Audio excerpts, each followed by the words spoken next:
The last thing he heard was his own voice, on a radio he hadn't touched. Somewhere deep in the frozen forests of East Prussia, a signal kept repeating coordinates that no longer existed. He thought he was intercepting enemy transmissions, but what he found was a reply no living man should ever receive. The frost came early that year, biting through gloves and boots like it had waited for us. I wasn't part of the main radio division anymore. Too old for that. Too tired. They said I'd earned something easier, more stable. Field Relay Supervision, they called it. A fancy title for wandering between half-destroyed outposts with a satchel of cables and a rusted radio strapped to my back. It was January 1945, when they dropped me northeast of Königsberg with a small team. 2 privates, 1 Polish, 1 Bavarian, and a driver whose name I never learned. He coughed the whole way. Said nothing else. We were supposed to reach Station 12 by dusk, but the roads had been buried, and the forest didn't match the maps anymore. Bridges had collapsed under their own weight. Signposts were snapped in half, either by wind or bullets. By the time we realized we were lost, the sun was gone and the radio in my lap had started to hum. Not the usual hiss of broken frequency, but a low, constant tone, like breathing behind a wall. I adjusted the dials. The frequency wouldn't hold. It kept drifting between static and silence, punctuated by short bursts of something. Not voice, not Morse, just fragments. A pause, a click, then numbers. 181, pause. 927, pause. Then silence. Then again the same. 181, 927. I wrote them down, assuming it was a Soviet relay bouncing off our channel, but the coordinates didn't make sense. They pointed to nowhere, a stretch of forest marked as non-operational. Terrain, between 2 rivers that no longer had names. I asked the driver if he knew the area. He stared at the snow, said he didn't think anyone lived there anymore. They tried, he muttered, but the land wouldn't let them. That night we slept inside the truck. No fire, just the faint warmth of our breath trapped under canvas. The Polish private, Jacek, kept the radio beside him, trying to catch a real signal. Around 3 a.m., he shook me awake. "Sir," he whispered. Someone answered. I sat up, heart pounding. He handed me the headset. Nothing, just wind and the slow churn of empty static. But then, barely, 3 knocks. Soft, measured, like tapping on wood. Then a voice. It wasn't German, but it wasn't Russian either. Just a few syllables, deep and slow, distorted like it had been dragged through water. Then the knocks again, and then it ended. In the morning we found the driver slumped forward, frozen in his seat. His eyes were open, hands still on the wheel. No sign of struggle, no blood, just ice in his beard, and a look that didn't belong on the face of someone asleep. We buried him near the tree line with a broken shovel handle. Jacek carved a crude cross. The Bavarian, Kurt, refused to say a prayer. He didn't die right, he said. I didn't ask what that meant. By midday we decided to follow the coordinates. We weren't far. The snow grew heavier the deeper we went. It muffled the world until even our own footsteps felt borrowed. Then, suddenly, a break in the wall. Forest. A path. Cleared, but not by vehicles. The snow had been swept. Clean. Deliberate. Too neat for nature. No prints. No debris. Just white. Even ground that seemed to invite us forward. Jacek wanted to turn back. I didn't disagree. But the radio had started humming again, louder this time.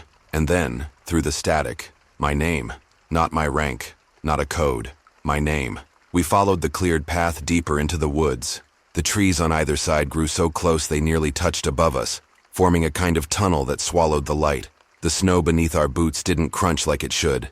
It settled instead, soft and heavy, as if it had been there for far too long without being disturbed. The air felt different too. Still, but not calm, like something was holding its breath just out of sight. After an hour, we came across the remains of a boundary post.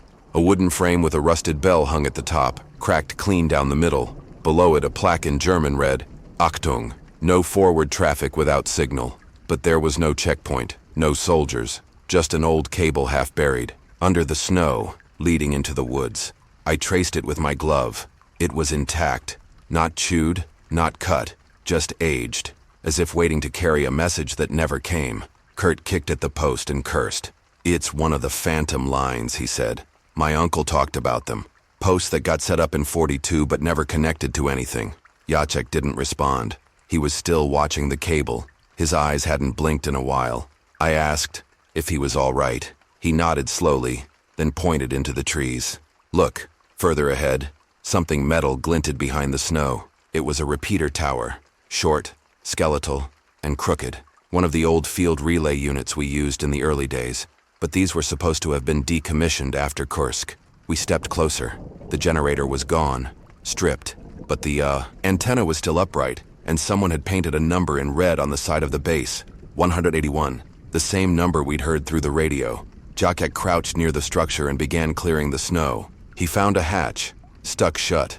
We pried it open with a bayonet. Inside was a small compartment, lined with foam and wrapped cables. No transmitter, but there was a field journal, dry, brittle. Someone had kept it sealed in wax paper. The first entry was dated October 1944. It read, "Connection unstable. Incoming signal received from unknown source. Echoes of previous messages. Cannot confirm origin. Relay functioning independently." The rest of the pages were harder to read. Scribbled notes, timestamps with no context, names of villages we didn't recognize. And then, a single phrase repeated again and again in different handwriting. Each time darker, heavier. Not supposed to be here. Not supposed to hear this. We didn't say much after that. The sun began to drop, and the air turned sharp with cold. We made camp near the tower, but none of us really slept. Jacek sat up through the night, staring at the tree line. Kurt tried to stay warm by reading through the field journal again and again, as if something new would appear if he stared long enough. I kept the radio close, ears tuned to the static. It stayed quiet until sometime after 3 a.m. Then it came. Back, soft, low and rhythmic. Click, click, pause, a faint breath. Then a voice, distant and worn. "You're late." I didn't respond. I didn't even breathe. The voice came again, this time clearer. 181927, return, return. I switched off the receiver. Jacek asked me what it said. I told him it was just interference. He didn't believe me. At first light we moved on. None of us spoke. There was a weight in the air that didn't come from fear, but recognition. Like the forest had begun to remember us. The path split ahead. One route leading deeper into the hills, the other curling west toward what looked like the remnants of a rail line. The cable followed the hills. We followed the cable. Around midday, we stumbled upon what remained of a relay bunker. It was half swallowed by earth and frost, the front door torn off and leaning against a pine tree. Inside, the walls were marked, with soot and moss. Dust choked the air. There were beds, 4 of them, lined in a row with names scratched above the frames. One had been burned. Another still had boots beneath it. But no bodies, no bones, just absence. Jacek found another journal beneath one of the mattresses. This one was different, tighter handwriting, more deliberate. The first entry was short. "We are not alone in this relay. Something else responds before command does." I turned to the final page. It was dated 2 weeks ago. Signal repeated at midnight. Same coordinates, same voice. We removed the battery pack, but the radio continues. To receive. No explanation, no logic, just voice. Below it, a single line. "If anyone finds this, do not respond." We left the bunker, fast. By the time we reached the next clearing, Kurt was limping. His foot had gone numb from the cold, and the wind had picked up, hissing between the trees, like it carried names. The cable disappeared beneath the snow again, but we kept heading in the direction we'd mapped. It was Jacek who first saw the silhouette, what looked like a large structure nestled against the slope of a ridge. It was made of concrete, reinforced and wide, half covered by the forest, as if nature had tried to forget it. A symbol was painted. Above the archway, a black eagle, its wings faded, and beneath it the numbers again, 181. Only this time, there was no snow on the steps leading inside. They had been swept. We approached the structure slowly, each step sinking into packed snow that hadn't seen sun in weeks. It wasn't just the absence of footprints. It was the feeling that the place had folded in on itself and no one had walked this path for years. And yet the stairs had been swept. Not by the wind, not by time, deliberately. The concrete facility was shaped like a bunker, but there were no visible signs of fortification. No sandbags, no turrets, no barricades. Just a heavy metal door that hung ajar, the hinges corroded but not broken. I pushed it open with my shoulder and felt the immediate shift in air pressure. It was warmer inside, not by much, but enough to know something underground still held onto heat.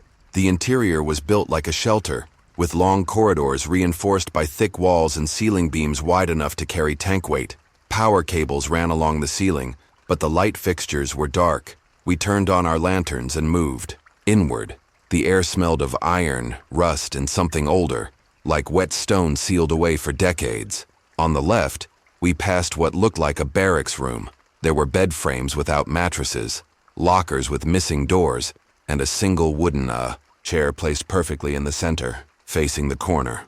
Jacek lingered there, staring at the chair like it was saying something. He didn't speak, but I noticed his hand move to his collar, the same way a soldier might adjust his tags before a storm. We kept going. The corridor opened into a large communications room. That's when we found the relay. It looked operational, or it would have, had it not been coated in dust. The cables were intact, the dials set to frequencies that hadn't been used since the Eastern Front fell. But the machine was breathing, not literally, but the fan inside was spinning, slowly, consistently. A low hum echoed from the back of the room where the battery packs were supposed to be.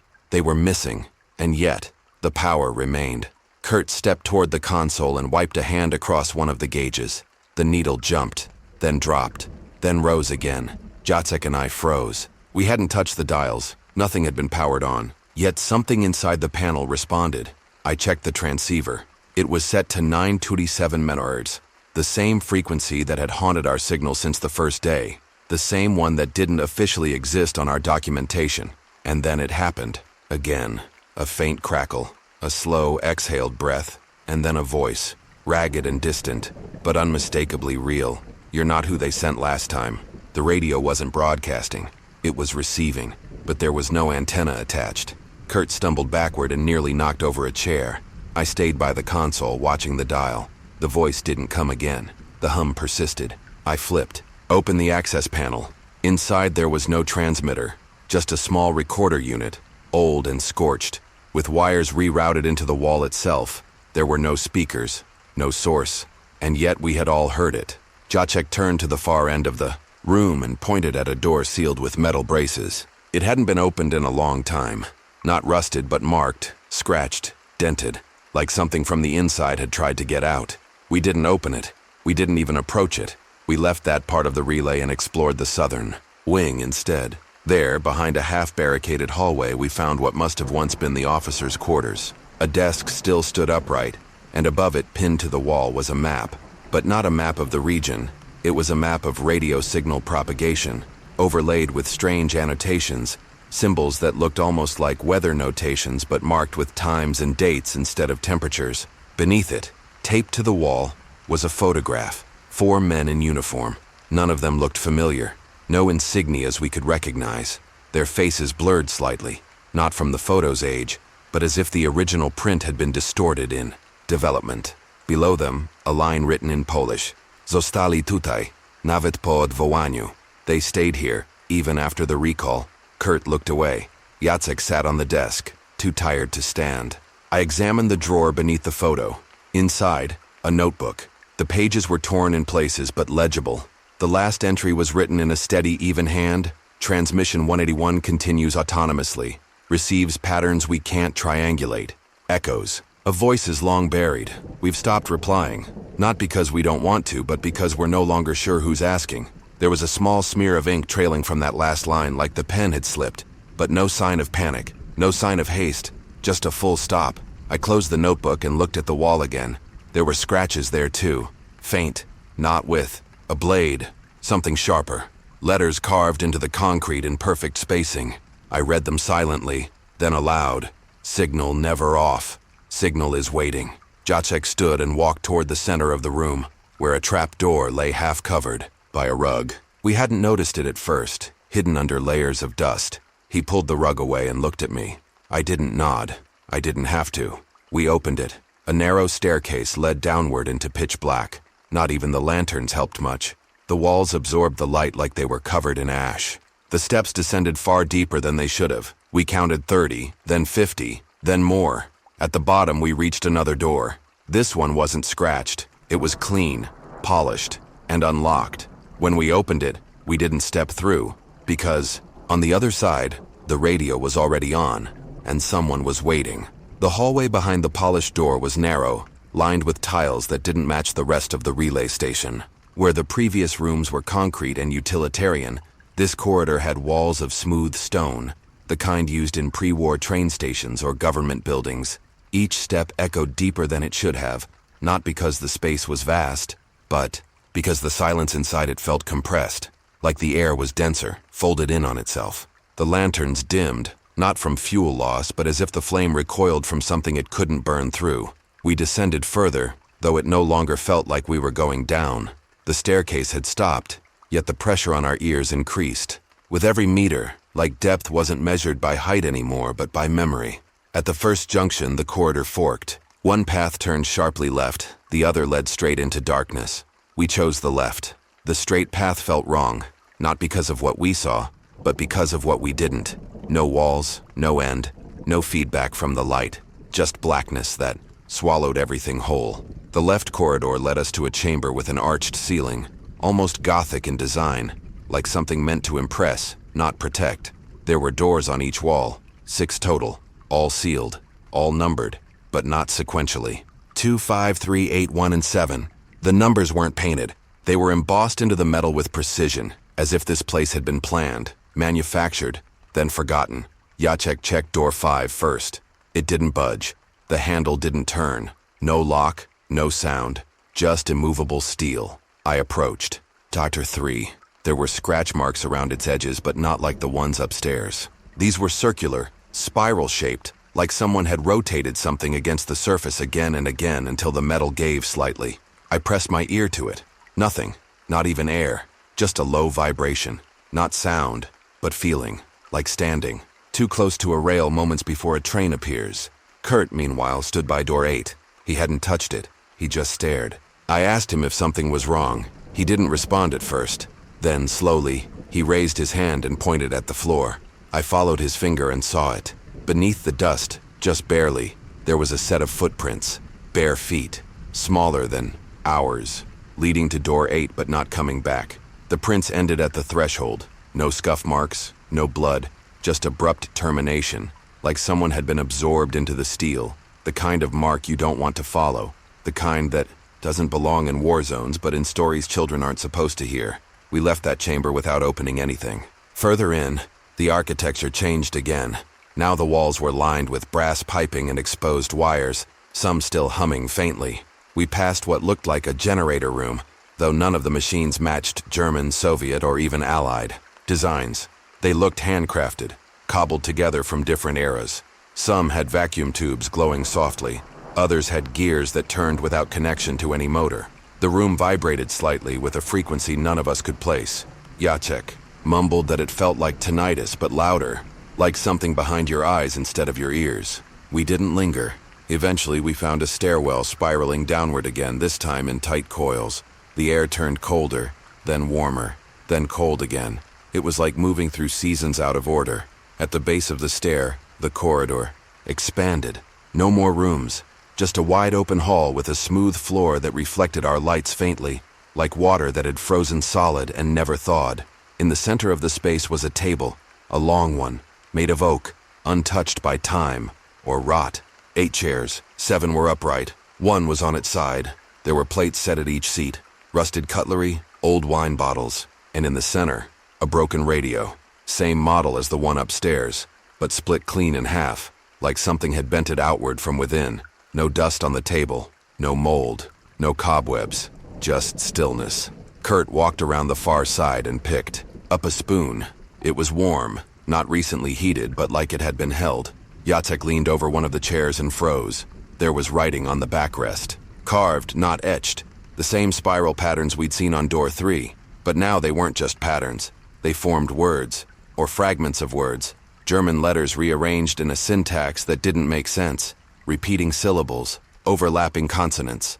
Like someone had tried to say something in our language but had lost the structure halfway through.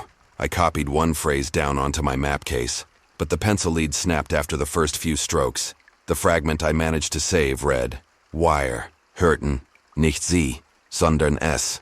We heard, not them, but it.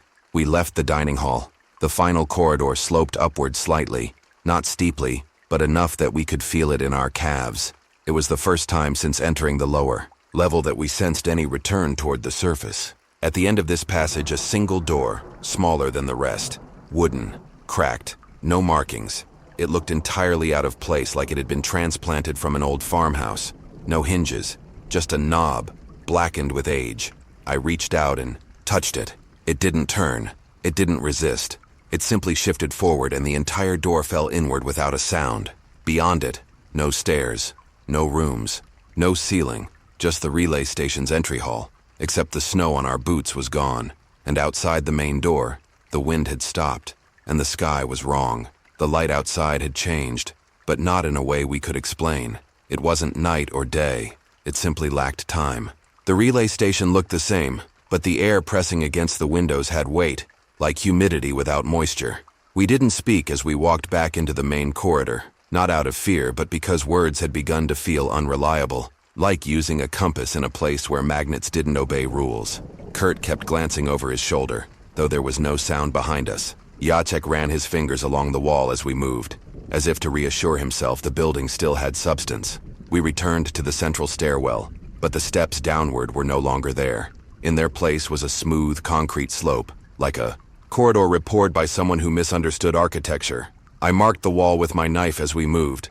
Habit drilled into me since Tunisia, but when we passed the same spot again 10 minutes later, the mark was gone. In its place, a shallow indent had formed in the exact shape of my blade's edge, but polished, like it had been there for decades. None of us commented. None of us needed to. It was clear now that this wasn't a question of whether the station had been used before. It was a question of how many times. Eventually, we reached a junction that hadn't existed before. It was a narrow hallway, lined with uniforms pinned to the walls. German, Soviet, Polish, faded and brittle with age, but none of them showed blood. No tears, just motionless fabric with tags still sewn in. Names had been carefully scraped off, not torn or inked over, as if whoever did it respected the removal. Jacek paused by a Feldgendarmerie jacket and whispered the surname he saw faintly imprinted beneath the damaged tag. Meissner. He said it was his grandfather's name. Then he stepped back and said nothing more. At the end of the corridor, we entered what appeared to be a records room. Shelves lined the walls, each filled with identical gray folders marked only by numbers. I pulled one down. It contained photographs, all black and white, all the same size. Portraits. Each person was looking directly at the camera, unsmiling. No uniforms, just faces. Some were children, some elderly, some could have been soldiers. None of the images were labeled. Jacek opened another folder, then another. Each contained entirely different faces, but the format was identical, frontal, direct, as if whoever cataloged them was only interested in the act of being seen, not in names, ranks, or roles. Kurt found a drawer beneath one of the shelves. It didn't slide open. It lowered like a hatch. Inside was a tape recorder, battery-powered, still functional. He pressed play. There was no introduction, no context, just a voice, soft and male, reading numbers aloud, not in sequence. Some digits repeated, others stopped abruptly. Occasionally there was a pause, then the voice would resume, quieter. At one point it said, Jahr 4, Tag 7, Abstieg beginnt, and then silence. Year 4, Day 7, descent begins. Then nothing. We let the tape run its course until it clicked. Kurt placed it back inside and shut the drawer. The next room we entered had no furniture, just a wall covered entirely in plaster carvings. Lines, etched deep, forming symbols I didn't recognize. They weren't military, not religious, more like early attempts at communication. Spirals, teeth-like rows, waveforms. As we stood in front of it, the air began to hum. Not a sound exactly, a pressure inside our ribs. I stepped forward and traced one of the carvings with my glove. A square frame with something like a hand in its center, but distorted, elongated. The moment I touched it, the lights dimmed for half a second, and when they returned, Jacek was standing farther from the wall than before. I hadn't seen him move. That night, we decided not to sleep. We didn't speak it aloud, but the understanding was mutual. Resting meant vulnerability. Vulnerability in a place like this didn't feel like risk. It felt like invitation. So we sat, backs to the wall, weapons on our laps, breathing as quietly as we could. At some point, I checked my watch. The second hand was moving counterclockwise. None of us asked what time it was after that. When the lanterns finally began to flicker, not from fuel but from fatigue, we stood and began walking again. The walls no longer followed right angles. Corners bent in curves, ceilings sloped down and then up again without breaking continuity. It was like the building had started to forget how buildings worked. But we kept moving because stopping was worse, because the rooms behind us no longer led where we'd come from. Then, finally, we reached a chamber larger than any we had seen. No doors, no shelves, just a single slab in the center, stone, flat, almost like an altar. On it lay a single object, a helmet, Wehrmacht issue, scuffed but intact. The inside was filled with sand, pale, dry, not from this region. Kurt knelt beside it and said quietly, El Alamein. Jacek stared at the sand for a long time, then said, Then this place reaches further back than we thought. I wanted to speak, to say that none of this made sense. But at that point, the word sense had started to feel like an artifact from a world that no longer applied. So I just nodded. We left the room in silence, and as we did, the light behind us dimmed again, but this time it didn't return. There was no decision to keep walking. Our legs moved because standing still had become unnatural. The corridor ahead of us stretched farther than the station's outer structure could allow. We'd long stopped questioning geometry. The walls were smooth now, not like concrete, but like something poured and cooled quickly. The air smelled of iron, not rust or blood, just the weight of minerals that shouldn't be underground. We didn't speak anymore. The silence between us wasn't caution. It was a survival mechanism. Words felt like invitations, and whatever inhabited these walls didn't need more of those. Kurt's footsteps started dragging. He wasn't limping, but something about his movement had slowed, as if walking through thicker air. He touched the wall briefly and pulled his hand back, shaking it once, as if he'd touched static. When I asked, he didn't answer, just glanced at the space ahead, then back at the spot he touched. A smear of color was left behind, faint, almost red, but fading like it had already been there for years. Jacek walked with his rifle raised now, not in defense, but out of instinct. We hadn't seen another person in what felt like days, but that absence had grown louder than presence. Eventually, we reached another room, this one round, domed and featureless. Except for the floor, it was covered in footprints, hundreds, all facing in different directions, all different sizes, bare feet, booted feet, even what looked like hooves but never leading in or out, just stamped in place like the memory of people had been pressed into the stone. In the center, a small pile of ashes still smoldered faintly. No fire, no scent, just a residual warmth that didn't belong. Kurt stepped closer, then froze. There's a tooth, he said, right in the middle. He wasn't wrong. A single molar, yellowed and cracked, lay half submerged in the ash. Jacek turned away. I don't think he was scared. I think he was remembering something. Something personal. Something from before this place. I didn't ask. None of us did. What was once curiosity had shifted into reverence, the kind of quiet you reserve for old battlefields or unmarked graves.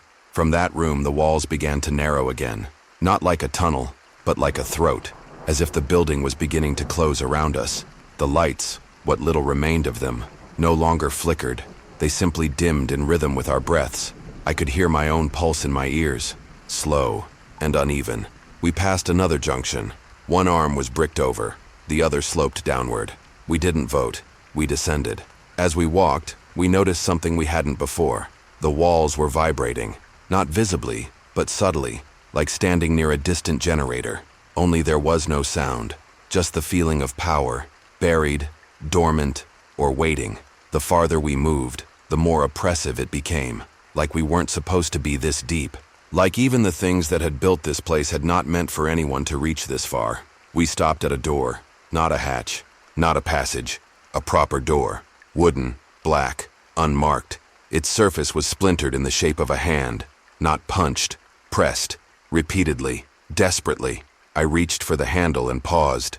There was no lock, just a hinge. I opened it slowly, expecting resistance. There was none.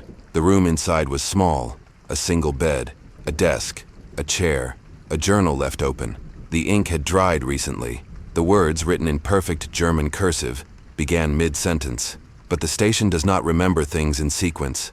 What it forgets, it rebuilds. And what it rebuilds, it demands.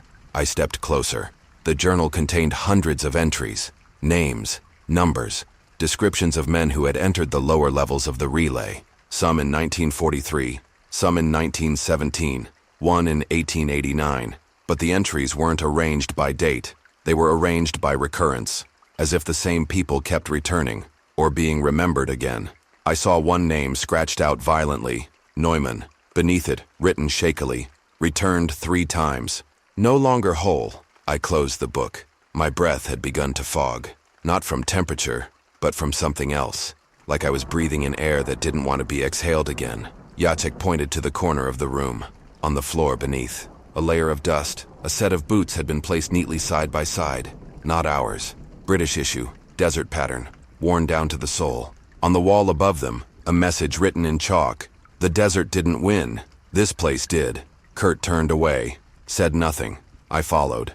We closed the door behind us, not out of politeness, but because leaving it open felt wrong. As we continued, down the hallway the walls began to flake. Not dust or mold, but paint, like theater set pieces slowly peeling to reveal the wood beneath, and beneath that wood, another material entirely. Not brick, not stone, something black, fibrous, and dry. It cracked when we touched it. By the time we reached the next chamber, the air had changed again. The cold wasn't on our skin anymore. It was inside our lungs, heavy, thick. I felt it pressing behind my eyes. Jacek stumbled and caught himself on the wall. When he pulled his hand away, his palm was marked with a faint outline, like frostbite, but it vanished after a moment. We didn't comment. That had become our ritual now. Observe, endure, move forward. And so we did. And the corridor did not end. We had stopped pretending we were keeping track of time. Watches had long ceased to matter. And the sun, if it still rose somewhere above, all this had lost interest in reaching us. The corridor finally gave way to a new space, a large chamber carved in brutalist angles, walls that sloped inward at unnatural degrees, like an architect had designed it from memory of dreams he shouldn't have had. There was a table in the center, metal, cold, clean. On it, a map. It was ours. The creases, the ink, the stains from coffee cups. Everything was identical to the one we had lost near the old motor pool days ago. Except this one had been annotated. Routes were scratched out violently. Villages we knew to exist had been replaced with names we didn't recognize. Symbols were drawn, spirals, crosses, broken circles. Next to our planned path to the second relay station was a word written in charcoal, repeats. Next to our fallback route, no exit. The handwriting wasn't familiar, but on the lower right corner, just beneath the title, someone had written our names. In full, first, last, and a date. Tomorrow's date. Jacek backed away. He didn't speak, but I saw his jaw tighten. Kurt stared for longer than I liked. Then slowly, he reached out and folded the map closed. When he did, the room got darker. It wasn't the lights. It was as if the space had been watching the map and lost interest in us once it was gone. We left it there. No one took it. There was nowhere to carry it to that it hadn't already accounted for. As we moved on, the air changed again. Metallic. Now, sharper. Our boots no longer echoed. The floor had become soft, damp, almost spongy. Beneath each step came a faint squelch, like the ground was giving just enough to remind us it wasn't stone. The corridor narrowed further, barely wide enough for one man at a time. When I glanced back, the tunnel behind us was gone, vanished into black, not collapsed, just erased. We reached a threshold, 2 concrete pillars framing a rectangular entryway with no door. Carved into the right pillar were numbers, 2366-5. On the left, scratched deeply by what looked like nails, were the words, "Return the echo, or be erased." We didn't speak the words aloud. Saying things aloud had consequences now.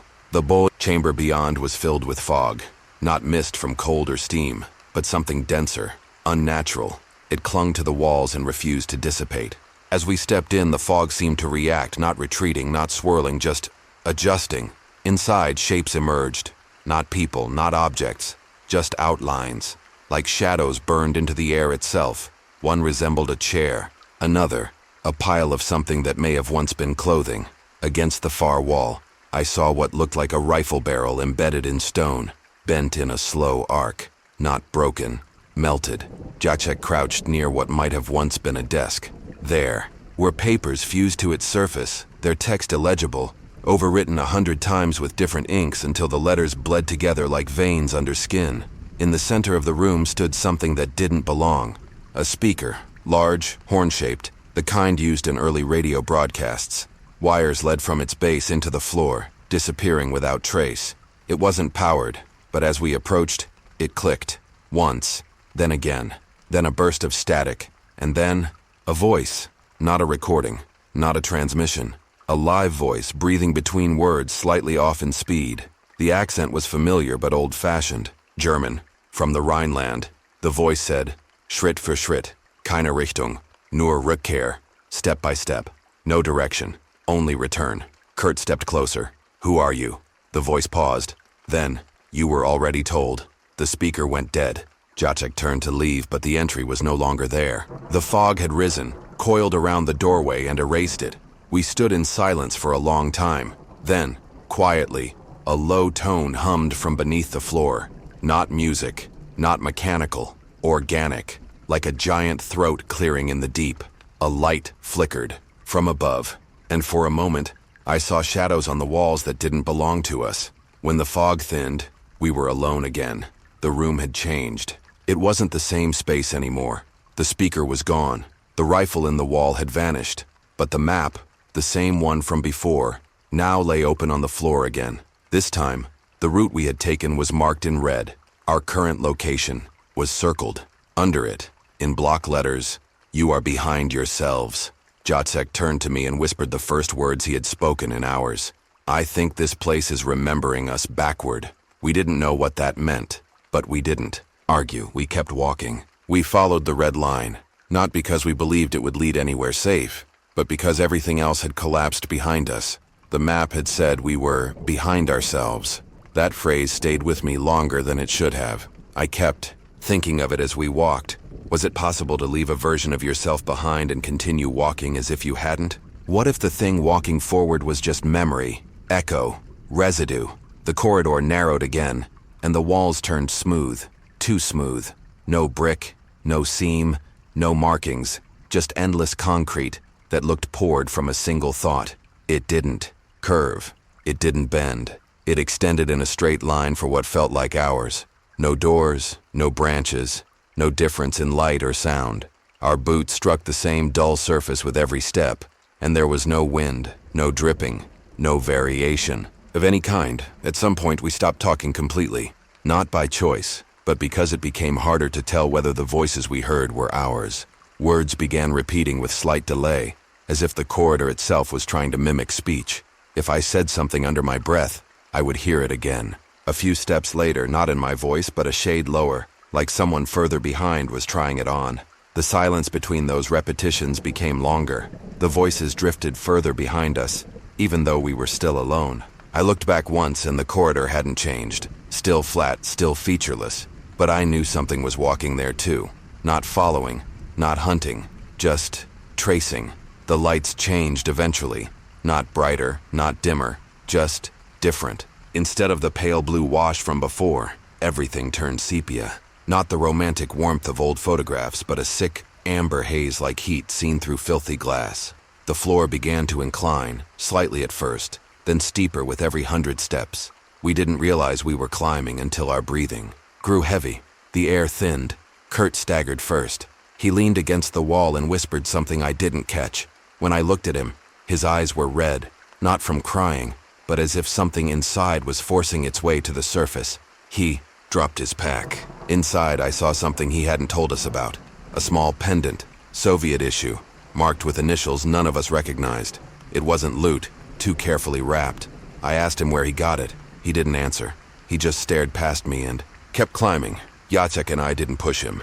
Some things, even now, deserved silence. The incline became harder to navigate. The ground beneath our boots was slick. Not wet, not icy, but textured like old skin, dry and stretched. The sound changed too. Each step echoed differently now, not outward, but upward, like something above was listening for us. Then we saw it. An door opening. The first one in what felt like an entire day. It wasn't a door, just a break in the corridor wall, no markings, no frame, no indication it was meant to be there. Inside was a single room, round and windowless, with wooden floorboards completely out of place compared to the concrete we'd been walking on. In the center, a chair, nothing else. No light source, yet the room was lit. Jacek approached first. He touched the back of the chair, then recoiled like it had burned him. I moved closer.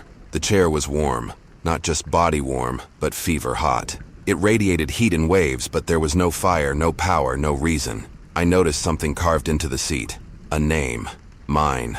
Kurt looked at me, but said nothing. I shook my head. We didn't sit. We didn't touch it again.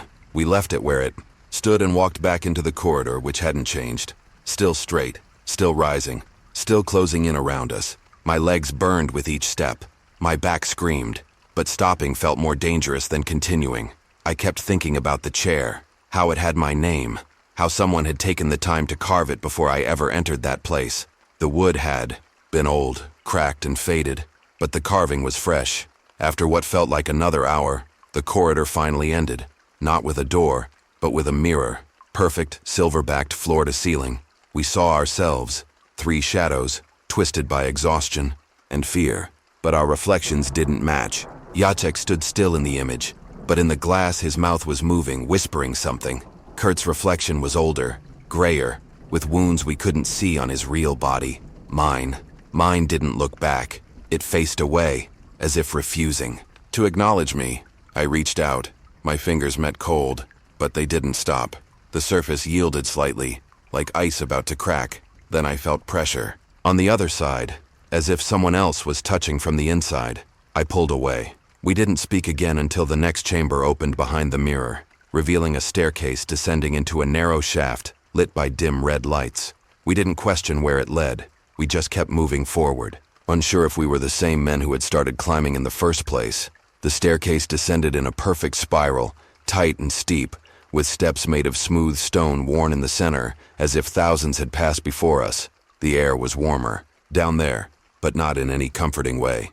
It was thick, damp, and stale, like the breath of something that had been sleeping for too long. The red lights continued downward along the wall, evenly spaced but dimming slightly the deeper we went. No one spoke. Even our footsteps, heavy and deliberate, made no sound on the stairs. It was as if the air swallowed everything before it, could echo. That was the first thing we truly noticed. The silence wasn't natural. It was imposed, absolute. When we reached the bottom, we found a corridor far older than anything above. The walls here were not concrete. They were carved from raw earth and lined with beams of black wood, warped with moisture. The floor was uneven, littered with bones that were too small to be human but too large to be ignored. We stepped around them without speaking, instinct guiding our feet. Every breath felt like inhaling fog that carried weight, as if memory itself had been ground down to vapor and left here to rot. Jacek was the first to lose his balance. He stumbled and caught himself against the wall. When I helped him up, his hand was shaking, not from fear, but from something deeper, a kind of recognition. He didn't say what he'd seen. He just looked ahead and kept walking faster. The corridor led to a wooden door, the first we had seen in hours. It wasn't locked. When we opened it, we found a room carved entirely in a perfect circle. The ceiling arched high above us like a dome, with dark roots hanging down like veins. The center of the room was empty, but on the far side stood a large cabinet, oak, scorched on one side but still intact. It hummed faintly, not with electricity, but with something more primitive, a resonance in our bones. Jacek opened it slowly, as if already knowing what he'd find. Inside were shelves, and on the shelves were dozens of tin canisters, film reels, labeled in German, Russian, and occasionally French. None of them had dates, just locations: Pripyat, Königsberg, Sarajevo, Verdun. There was a projector bolted into the wall. It had no switch, no cord, no controls, only a single reel already loaded. Without thinking, Kurt turned the crank.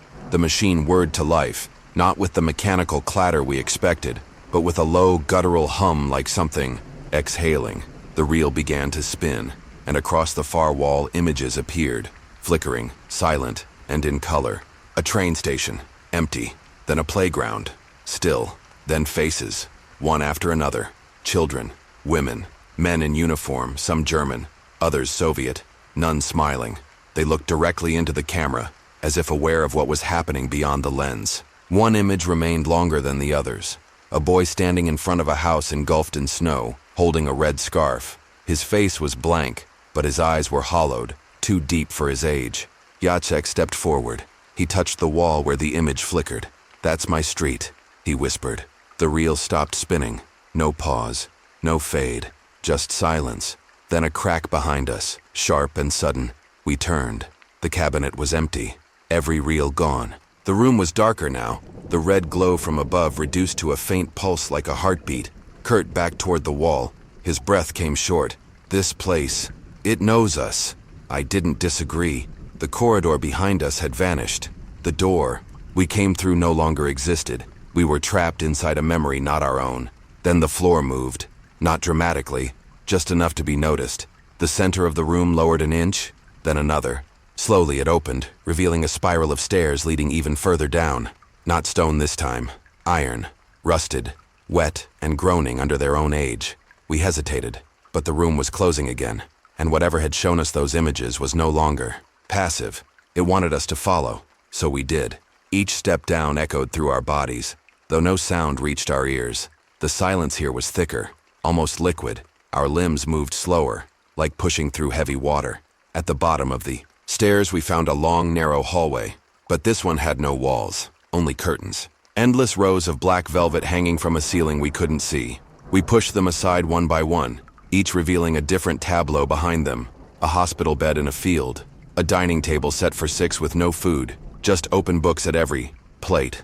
A woman in a red coat standing motionless, her face turned toward a mirror she didn't reflect in. None of them moved. None of them reacted. They weren't real, but they weren't props either. Jacek stopped in front of one curtain and refused to open it. "This one is mine," he said. His hands trembled. Kurt opened it for him. What we saw inside wasn't a room. It was a trench. Cold, wet, and too familiar. The walls were made of mud and limbs.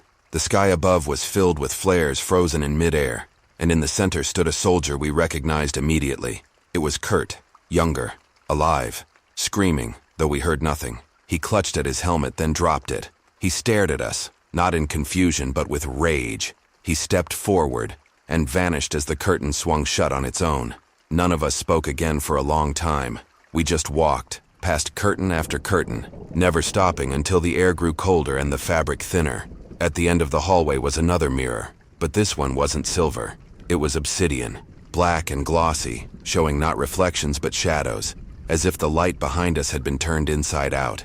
And in that shadow, someone moved. It wasn't any of us. We didn't move at first.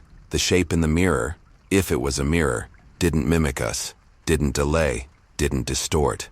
It was simply there, a silhouette of something standing perfectly still in the center of that black glass, watching, unblinking, unmoving. Our lantern had gone out without us noticing, yet we could still see, not with our eyes, with something behind them.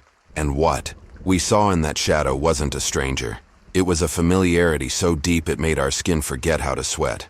I stepped closer. My boots made no sound against the stone. The closer I got, the clearer the figure became. But it wasn't that it gained shape. It was that everything else lost meaning. My breath felt foreign. My heartbeat moved in someone else's chest. I reached out, and the glass didn't reflect my hand. It absorbed it. The surface didn't shatter. It folded. My arm didn't pass through. It disappeared. Not painlessly, not with resistance. It was more like forgetting a part of yourself was ever there. I pulled back quickly, gasping, and when I looked down, my hand was intact. Cold, damp, but there. Jacek was kneeling behind me, head lowered, whispering something I couldn't understand. Not Russian, not Polish, something older. His voice trembled, like a child's in fever. Kurt hadn't moved at all. He was staring at the obsidian wall as if trying to remember something that never happened. We didn't speak, not out of fear anymore, but because there was no more language between us. Words had unraveled down here. Time had frayed. Memories pulsed in fragments and colors. I turned away from the mirror and saw that the curtains were gone. All of them. Just endless stone walls now smooth and dry, and a single path leading forward. The silence wasn't silence anymore. It was a pressure, like the air had weight and intent. We walked forward because there was no longer any backward. The corridor narrowed. The ceiling descended. The walls closed in. There was no light. Yet, we could still see each other. Our outlines moving like charcoal sketches flickering on old film. Eventually, the hallway opened again. A circular chamber, identical to the first but inverted, as if we had reached its reflection buried deeper beneath the surface. No projector here, no cabinet, only a chair in the center of the room, facing a single door made of rotted wood and scorched metal. The chair was occupied. An old man sat with his hands folded neatly on his lap. He wore no uniform, no insignia, just a gray coat and boots covered in dust. His face was wrinkled but clean. His eyes were open and dry, fixed on the door ahead. He didn't blink, didn't acknowledge us, but there was no decay, no smell of death, only stillness, preserved as if time refused to touch him. I stepped closer and saw a note resting on his knees. One line, in thick pencil strokes, barely legible. The ones who reach the door cannot open it. Only the ones who never tried. Kurt read it aloud. His voice didn't echo. It cracked like glass under weight. He backed away and sat on the floor, arms around his knees. "We shouldn't have followed the red lights," he said. "We never should have come down." I looked. At the door, there was no handle, no lock, just a seam where wood met metal, and a faint trail of soot crawling up from beneath it. I approached it, not because I thought it would open, but because everything else in me said not to. My hand hovered over the edge, and the room breathed. A low exhale, warm and wet, from behind the door. It wasn't machinery, it wasn't air, it was lungs, and they were listening. Behind me, Jacek was crying, not loudly, just a slow, shaking release, like someone finally realizing they'd been holding grief for too long. He whispered his daughter's name, then his wife's, then names I didn't know, names I think even he didn't remember until now. Kurt stood again. "It's waiting for us to decide," he said. "Not who goes through, who stays behind." I turned back to the chair. The man in it hadn't moved, but something had. His shadow. It no longer matched him. It was standing now, facing us, and its arms were open. We didn't speak. We didn't need to. I stepped back from the door. So did Jacek. Kurt stayed where he was. He looked at us both, then nodded. "Someone has to hold the door shut," he said. "So the ones who didn't ask for this don't follow." I didn't argue. Neither did Jacek. There was nothing left to say. We turned, one last time, and walked back through the corridor that no longer had curtains, no longer had memory, only the echo of our footsteps that for the first time in hours finally made a sound. When we reached the stairwell, the iron steps had rusted to dust. There was no way up, just a long hallway curving into the dark. Jacek looked at me, face pale and wet. "We follow it until it ends," he said, "or until we don't." I nodded, and we walked. Behind us, the room with the door collapsed into silence, and Kurt never followed. They said Salerno was free, that the war had moved north, that the bombs had stopped. But when I walked through what was left of my street, nothing had changed, except the silence was deeper, the kind that follows something unfinished. If you listen closely, you'll hear what they left behind. I did, and I kept walking. The day I returned to Salerno, I walked alone. The train had dropped me 2 kilometers south, not because of any schedule, but because the tracks north were gone, twisted, and bent like ribs cracked in a chest that no longer held breath. I crossed the empty road leading into the town and kept my head down, not out of fear, but habit. You don't last long in the war if you let your eyes wander too far from the ground. Even after the shooting stops, the earth keeps its teeth, jagged, metal, splintered wood, forgotten traps meant for enemies who never came. I stepped over a rusted helmet lodged in the mud and didn't stop walking until I reached the place where my house used to be. It wasn't a home anymore, just 3 walls, blackened with smoke, and the frame of a door that now opened to nothing but wind. The olive tree in the courtyard still stood, though its branches were charred, and the stone bench beneath it had cracked down the middle. I stood in that doorway and waited, not for someone to greet me, but to see if the air itself would resist my presence. It didn't. It let me in the way. Dust lets in silence. I crossed what had once been the kitchen and reached for a piece of tile on the floor, glazed in blue and white like the old Sicilian patterns my mother used to adore. It crumbled between my fingers, soft from fire and time. I didn't speak. I hadn't spoken since Naples, since the captain told me my papers were cleared and I was free to go wherever there was still breath. I nodded then, took the satchel with my rations and letters, and walked out without saying goodbye. It wasn't that I had no one to speak to. It was that words had become pointless things, empty, delicate, dangerous. The last time I'd tried to say anything of value, it had been to a boy dying in my arms, and the only reply I received was a bubble of blood that never became a word. So I stopped talking.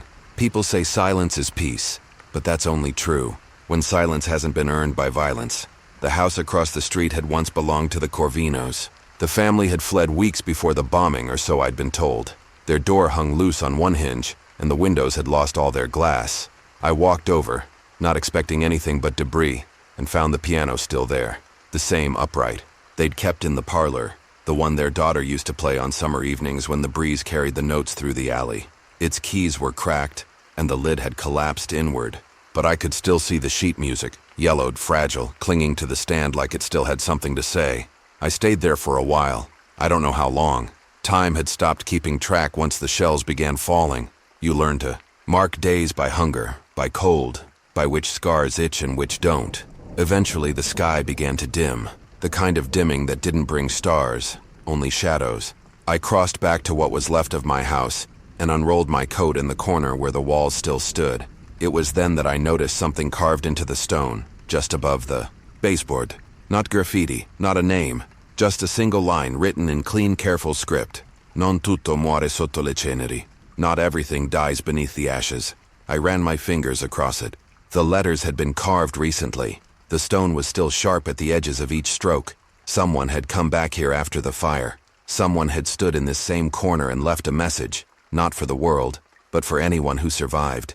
I didn't recognize the handwriting, but I knew what it meant. Someone else had survived, and that was enough to make the night feel a little less hollow. I didn't light a fire.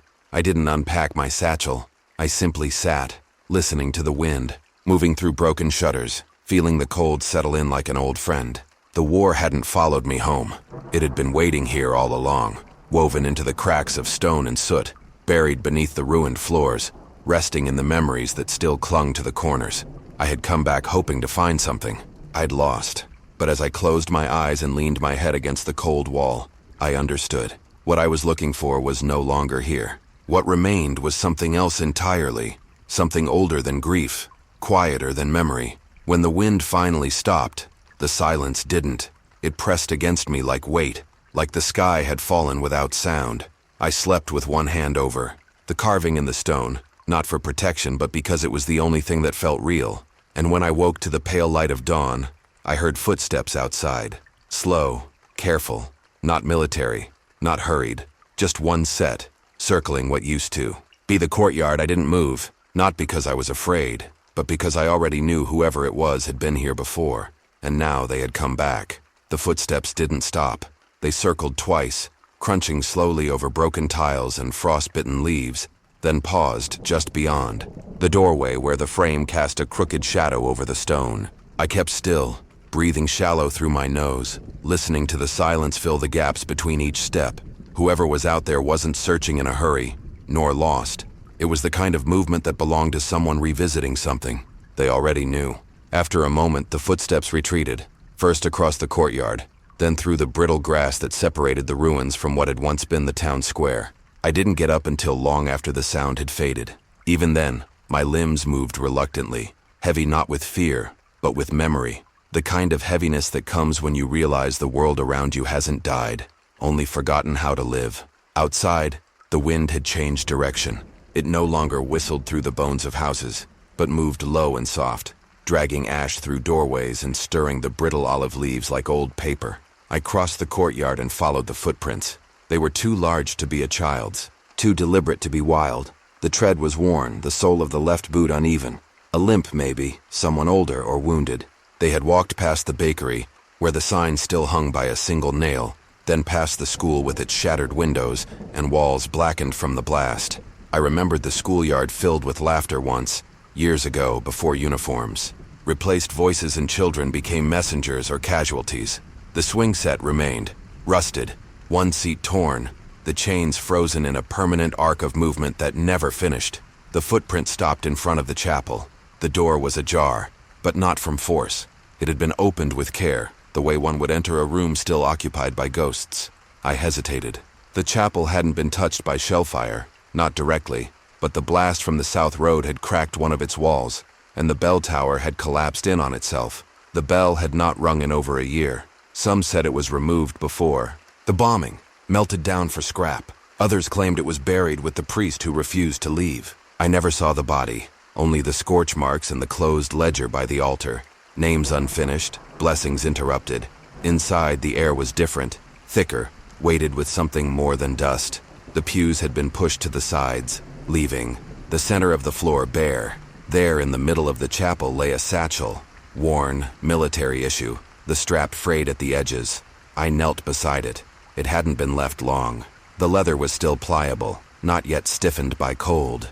Inside were rations, 3 biscuits, a tin of fish, half a chocolate bar, and beneath them folded paper. I unwrapped it with the same care I'd once used to tend to field maps, afraid that any mistake might erase something vital. It was a letter, addressed to no one, unsigned, written in Italian. I read it once, then again. It spoke of return, of finding the place where everything began, of hearing the same wind that had blown on the day of departure, as if the war itself moved in circles, never forward. It mentioned names I didn't know, Luca, Elena, Vezio, and events that felt half-dreamed. But one line stuck with me. When the smoke clears, what remains is never the same as what was lost. I folded the paper and placed it back into the satchel, not out of reverence, but because I didn't yet understand why it mattered. I stood and looked around the chapel. The crucifix above the altar had split down the middle, not shattered, just separated, as if even the wood had given up holding weight. I stepped back outside and noticed that the footprints had continued, circling the chapel once, then leading west, toward the cemetery that bordered the ravine. I followed them without thinking, drawn not by curiosity, but by something colder, familiarity. The gate was open, not rusted through, not broken, just open. I walked among the graves slowly. Many were unmarked. Some had been reduced to heaps of dirt with splintered crosses sticking out at odd angles, but others remained intact, their names etched deep, their dates ending abruptly in the early 40s. A few stones had flowers, plastic, weathered by sun and rain, but still defiant in color. And then I saw the newest grave. The dirt was disturbed, the name chiseled hurriedly. Alberto Mancini. No rank, no dates, just a name, and below it, a line scratched by hand. He came back. I didn't know an Alberto Mancini, at least I didn't think I did. But that name, placed here among so many forgotten, stirred something beneath the calm I had worn like armor since returning. Not grief, not recognition, something older, a kind of warning wrapped in familiarity. I turned to leave and stopped. The footprints ended at the grave. There were no return prints, no trail away. Whoever had come here had not left the same way, or not at all. By the time I returned to the house, the sky had gone a pale gray, the kind that promises nothing but longer nights. I didn't sleep. I sat in the corner back to the wall, eyes on the door. The satchel remained in the chapel. I hadn't brought it back. I didn't need to. Whoever left it hadn't intended to keep it. It was a message, a breadcrumb, or maybe a confession. And if they were still near, I would see them again. Not because I wanted to, but because the dead in this town had a way of returning to finish their sentences, and so I waited. The next morning, the town was quieter than it had any right to be. No birds, no crows, not even the rustle of small life that usually clawed its way through snowbanks and rubble. Only the sound of frost cracking beneath my boots, and the slow ache of wind drifting between half-buried doors. I walked the main street again, this time without purpose, retracing old steps as if memory might sharpen the landscape into something I could name. The bakery was still intact, though the smell of yeast and smoke had long since faded. The shelves inside were bare, but the counter had been wiped clean recently, not by nature, by habit, as if someone still expected customers. I left my glove, print in the layer of dust as I leaned over the counter, and for some reason that print felt like an intrusion. A minute later, I stepped back out and closed the door as gently as I could. Beyond the bakery, the apothecary stood with both windows shattered, but the display case untouched. Tiny glass bottles still lined the shelves, some labeled, some blank, a few with their contents frozen into small towers of crystal or sludge. In the far corner of the shop, a cot had been set up, recently used, the sheet folded. A kettle hung over an old stove, dry and cold. A man had slept here, or someone trying very hard to pretend they weren't just surviving. I didn't disturb the space. Something about it felt kept, like a shrine, and not mine to interpret. By noon, I had walked through nearly every intact structure in the village. I found nothing living, but the marks of the living remained. a cigarette still half burned in an ashtray, a table set for one, with silver polished to dull gray, a note left on a windowsill that simply read, "If the road opens, wait 2 days." I didn't know whose note it was, or when it was written, but I left it there, just in case someone else still believed in what it offered. It was only when I passed the old mayor's house that I noticed the sound again, a low hum, not mechanical, not wind, more like vibration, like wood under tension. I paused. The house was one of the largest in the village, long since looted and gutted, its outer wall cracked by shelling, but the foundation remained, and the cellar doors hung slightly ajar. The sound came from beneath. I stood there for several minutes, not because I feared what was inside, but because I knew if I stepped down, I would become part of whatever story had been growing in the village all along. The cellar stairs creaked under my weight, each step sinking slightly as if resisting the memory of other feet. The light faded fast, swallowed by damp stone and the smell of rot, but when I reached the bottom, I saw it clearly. A wire had been strung between 2 beams, and on it a row of items hung. Photographs, torn letters, a child's mitten, a strip of military ribbon, and at the end a rusted key. Below the wire, a map had been pinned to the wall. Not a military map, a hand-drawn rendering of the village. Buildings marked not with names, but symbols, circles, crosses, lines that didn't correspond to streets. On the far end of the map, someone had written in thick black strokes, "They only knock when it's too late." I stood there in silence, the sound no longer audible but pulsing in the marrow of the place. I looked again at the items on the wire. One of the photographs showed a man standing beside a bicycle in the snow. I couldn't see his face. It was obscured by shadow, but something about the coat was familiar. It wasn't military. It was civilian, long wool, patched at the shoulder. The same type I had seen draped over the chair in the apothecary. I took the photograph and slid it into my coat pocket, not out of theft, but because I needed to remember that this place was not as empty as it pretended to be. I climbed back into daylight and felt colder than before, not from weather, from the recognition that someone, or something, was cataloging the village, marking its corners, preserving its silence not by chance, but by design. That night, I returned to the house I had chosen as shelter. I lit no fire. I closed no doors. I slept with the coat on, the photograph pressed between my fingers. I didn't dream, but I woke up with a taste of iron on my tongue, and on the floor beneath the front door, a thin line of ash had been drawn, deliberate, unbroken, with no footprints leading in or out. I didn't step over it. I swept it away, because if there was one thing I remembered from the front lines, from trenches turned to graves and forests that swallowed entire platoons, it was this. The moment you start honoring signs left by ghosts, they start answering back. The snow began falling again sometime after dawn. Not a storm, not a blizzard, just a slow, steady curtain that blurred the edges of every shape in the village until nothing had sharp corners anymore.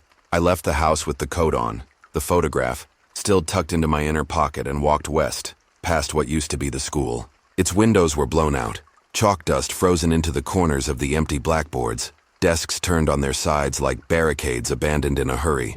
There were names carved into the wood, some crossed out, others left untouched, and drawings, in faded pencil, animals, stick figures, what looked like a map of the village drawn by a child's uncertain hand.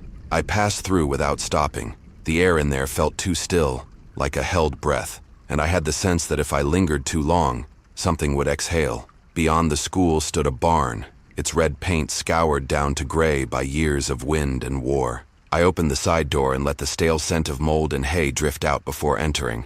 Inside, it was darker than expected. The upper windows had been boarded up from the inside, and straw coated the ground in a thick layer that muted every footstep. In one corner, a cot had been assembled, metal frame rusting at the joints. On it, a thin blanket folded with care. Beside it, a tin cup still half filled with melted snow. Someone had lived here recently, or was still living here. I didn't call out. I didn't want an answer. Instead, I moved slowly through the space until I reached the rear wall, where an old radio sat atop a stack of crates. Dust-covered, wires frayed, but the dial had been turned. Recently, I pressed my hand against the chassis. Still warm. That was impossible. The barn had no insulation, no heat, and yet the radio had been used, maybe within the hour. I bent down and adjusted the frequency slightly. A burst of static, then silence, then a faint voice, not speaking, just breathing. I turned the dial again and the breathing stopped. I waited. Nothing. I left the radio untouched and stepped back, suddenly aware of how loud the snow had become on the roof above. Behind the barn, the forest resumed. Pine trees leaned inward, their branches bent by ice and time, creating a narrow path that curved out of sight. I followed it, unsure why, until I reached a clearing no larger than a bedroom. At its center stood a wooden post, waist high, with a single glove nailed to the top.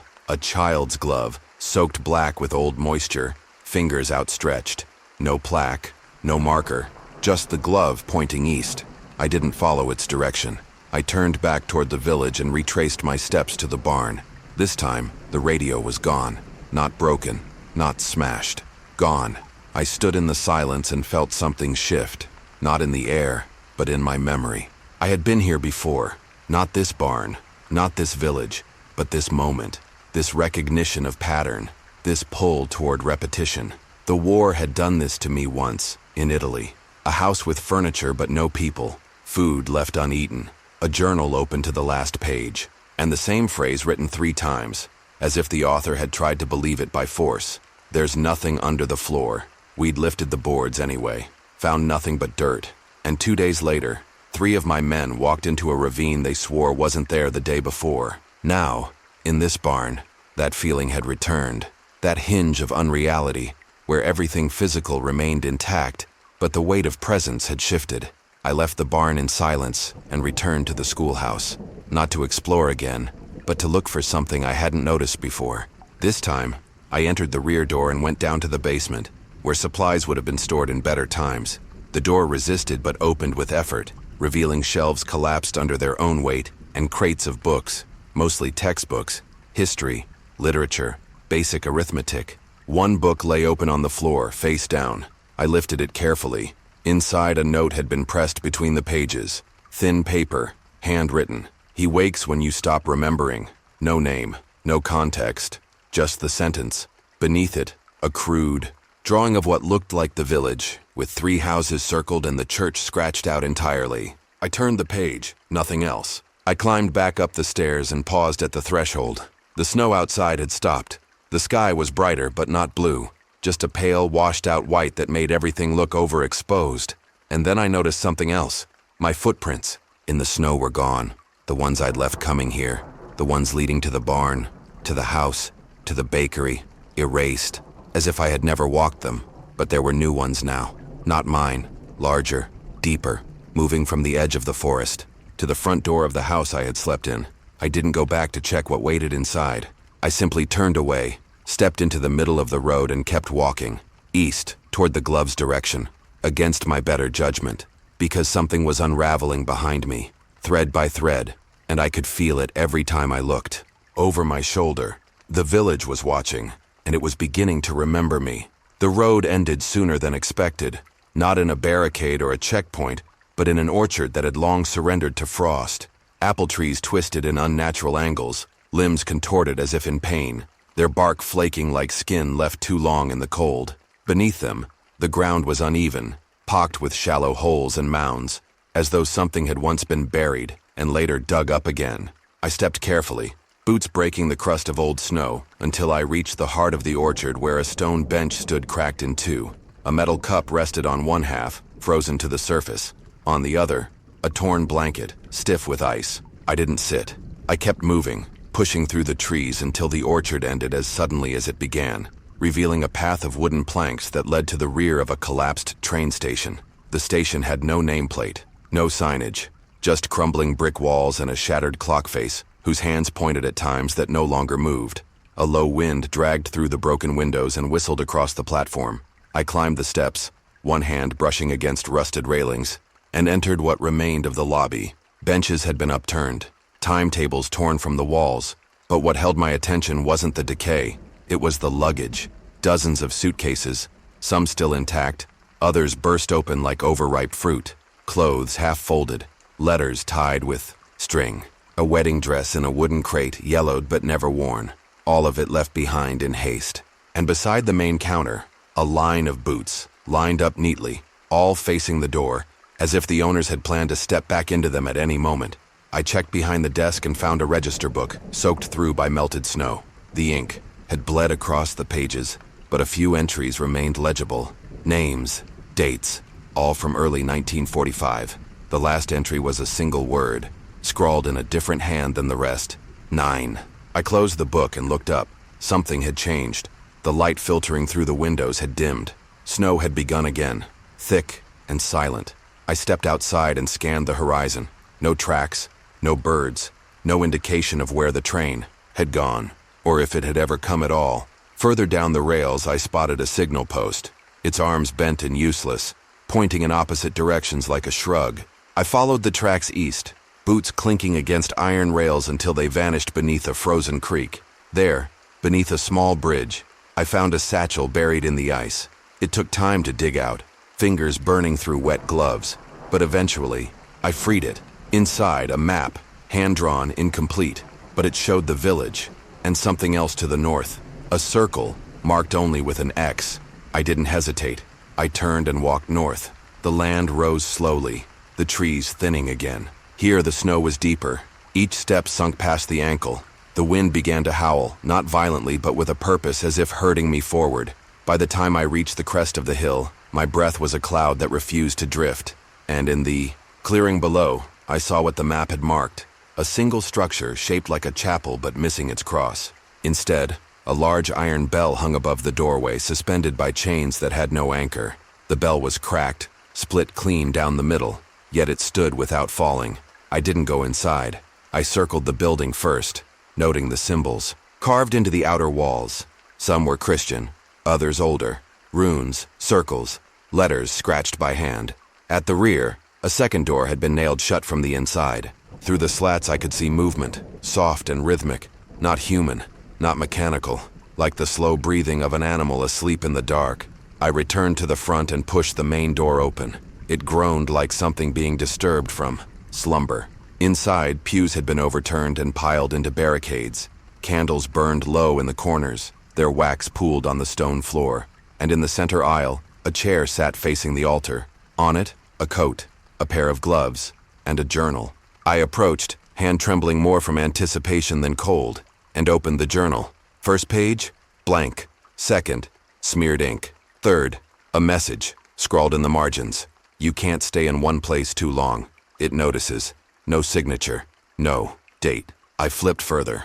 The handwriting changed midway through the book, sharper, more frantic. Whole pages had been torn out. The last entry near the back was a warning etched into the paper so hard it tore through. Don't ring the bell. Don't ring the bell. Don't ring the bell. 3 times. The ink had bled through the next 5 pages. I set the journal down and turned toward the altar. Behind it, another door, slightly ajar. A draft pushed through it, bringing the scent of damp stone and something else. Burned wood, maybe. I stepped closer, pushed it open further, and descended the stairs behind. They led to a crypt, rows of alcoves, some empty, others holding coffins, none with names, just numbers carved into the stone. At the far end, a table covered in maps and blueprints. One showed the village, another, a series of tunnels beneath. I hadn't seen any signs of an entrance above ground. Whoever built them had hidden them well, or buried them. One note beside the maps caught my eye, written in the same hand as the last journal entry. The sound comes through the stone. I stood there, surrounded by echoes, and I realized then that the station, the luggage, the chapel, they were all part of something older, a pattern repeating, a loop that no longer needed witnesses to complete itself, only memory, only presence. I climbed back up the stairs and stepped outside. The snow had stopped. Again, the air was too still, and across the clearing at the edge of the forest someone was watching. They didn't move. Neither did I. Not at first. Then the figure turned and disappeared into the trees. I didn't follow. I just stood there knowing that wherever they went, I would be led next, because now I was part of it too, and the village would not forget me. The forest no longer seemed to retreat. Each step forward felt met with resistance, not from snow or wind, but from the space itself, as if the very air had thickened. Branches leaned closer, no longer skeletal but angular, like limbs bent by unseen weight. The sky was veiled by charcoal clouds, motionless, casting no shadow, giving no hint of passing time. I had not seen the sun in 2 days, and the compass needle now pointed nowhere. I checked it more out of habit than hope, turning it in my gloved hand while the cold gnawed at the leather. The glass was cracked. The needle trembled, then stopped. Not on north, not on anything. Just dead center, unanchored. By late afternoon, or what I believed was afternoon, I came across a fence. Barbed wire, low, stretched taut between moss-covered posts. Beyond it, a clearing opened into rows of broken stones jutting from the earth like the vertebrae of something long buried. At first I mistook it for a graveyard, but there were no markers, no crosses, no flowers, only slabs, blank, fractured, leaning in directions that defied logic. Some had split clean through as if struck by lightning. Others were burned along the edges. The snow refused to settle on them. It slid off, leaving their surfaces dark, slick, untouched. I stepped over the fence carefully, the wire silent. My boots crunched against the hard ground as I crossed the stones, each step drawing a faint ring in the air, as though sound itself echoed differently here. Near the center of the field stood a large stone platform, partially sunken into the ground. A tree grew through it, gnarled and stripped of bark, its roots breaking the stone like fingers forcing open a wound. At the base there was an opening, an entrance carved into the earth, framed by rusted iron. A metal plaque once affixed to the top had fallen, lying face down in the snow. I flipped it over. The words had been scratched out with something sharp. Only one remained, etched deep. Vergessen, forgotten. The descent was steep. Iron steps slick with frost spiraled down into a darkness that swallowed the last of the light. I used my lantern sparingly, the oil low. The tunnel walls were lined with tile, many of them cracked, some missing entirely. The air grew warmer the deeper I went. Not comforting warm but damp like breath trapped in a closed room. At the bottom the corridor split in two. Left smelled of mold. Right carried a scent like burning cloth. I chose right, drawn by instinct or perhaps habit. It felt more lived in, more recent, or I walked for minutes, maybe hours. The silence began to pulse in my ears, no longer still but rhythmic, like a distant drum beating beneath the surface of the world. Then I heard something else, soft, metallic, dragging. I stopped. The sound stopped. I turned off the lantern and stood still, letting the dark wrap around me. I waited. Nothing. But when I lit the lantern again, there was moisture on the wall that hadn't been there before. A streak, as if fingers had pressed against the tile and drawn downwards. I kept moving. Eventually, the corridor widened into a chamber. The ceiling rose into darkness. Cables ran along the walls, dead and frayed. In the center of the room sat a large wooden table, covered in documents, maps, ledgers, photographs. Dust had settled thickly across all of it, except for one corner where a single sheet was pinned beneath a rusted knife. I brushed away the grime. The paper held a sketch of the village, drawn with precise angles and strange symbols around its borders. Beneath it one word, Umkehren. Turn back, but I didn't. I gathered what I could and left the chamber through a side exit that led up another stairwell, steeper than the last. At the top, I emerged into what once might have been an observation post. Its windows had been shattered inward, glass covering the floor like ice shards. Snow crept across the tiles, and beyond the windows, the village appeared again, closer than it should have been. The chapel was visible through the trees. So was the orchard, even the relay station, though its roof now sagged, as if it had aged 100 years in a night. Descended from the outpost and retraced my path through the woods. The forest had changed again, trees in places I didn't remember, paths that looped. I walked past the same moss-covered stone 3 times before realizing I was being directed, not by a hand, but by design. I stopped fighting it. I followed the pull, and when I broke through the trees, I found myself behind the house I had first seen when I entered the village. Its back door hung open, groaning in the wind. The interior smelled of smoke and wet paper. I stepped inside. The living room was untouched, eerily preserved. A fire had long gone out in the hearth, leaving behind gray ash. A radio sat on the mantel, unplugged, but humming faintly. I turned the dial, but no stations responded. Just static, and beneath it, what sounded like breathing. Slow, measured. I turned the radio off. The hum continued. I left it alone. Upstairs, the bedrooms told a different story. Clothes still hung in closets. A crib, still rocking slightly. In the master bedroom, the bed was unmade, but cold. On the nightstand sat a broken photograph in a frame. The glass was cracked across the faces of the people in it. Man, woman, Child. The crack had split the child's face clean in half. Behind the frame, a slip of paper had been tucked. The mirror must stay covered. The mirror above the dresser had a sheet draped over it. Tattered, but intact. I didn't touch it. I descended again and checked the basement. It was empty, save for a trunk in the far corner. I opened it. Inside were journals, all written by the same hand. The dates began in 1942 and ended abruptly in early 1945. Most of the entries were mundane. Weather, repairs, names of neighbors. But then they changed. The village doesn't sleep anymore. The bell rang once in the night, but it wasn't. The wind. She walked the halls again. She never left. And then, the final entry. Someone has returned. I closed the trunk, backed away slowly, and left the house. The door closed behind me without a sound. The village was waiting, and I was still following something I hadn't yet seen. But now I knew it had seen me first. The wind had changed. It no longer howled or swept through the pines like a thing alive. Now it whispered. As I walked past the orchard fence, every branch seemed to lean slightly in my direction, as if bearing witness. Snow fell again, slower this time, without weight, like ash. I followed the slope downward back toward the chapel. The bell tower still loomed, though the top section had caved in at some point. Charred wood splintered into the snow below. The front door, which I'd seen hanging open before, now stood closed. There were no footprints in front of it, just the frozen remnants of a path that hadn't been walked in days or years. I approached cautiously, my boots barely making a sound. When I reached out and pushed the door, it opened easily, without a creak, as if the hinges had just been oiled. Inside, the cold was still, not biting, but motionless, a silence that resisted intrusion. The pews were intact, dust covering them, like a thin burial shroud. The altar was bare, no cross, no candles, no signs of ritual. Only a single book sat at the center, its pages stuck together from moisture, its spine cracked in bleeding threads. I stepped forward, and that's when I heard it. A voice, low, rhythmic, not loud but not distant either. I turned toward the side chapel and found no one. Then the apse. Nothing. I stepped around the altar, slowly, breath tight in my chest. The voice continued, undisturbed. It was a man's voice, or perhaps a recording. The accent was thick, Russian, and the words, it was scripture, a psalm.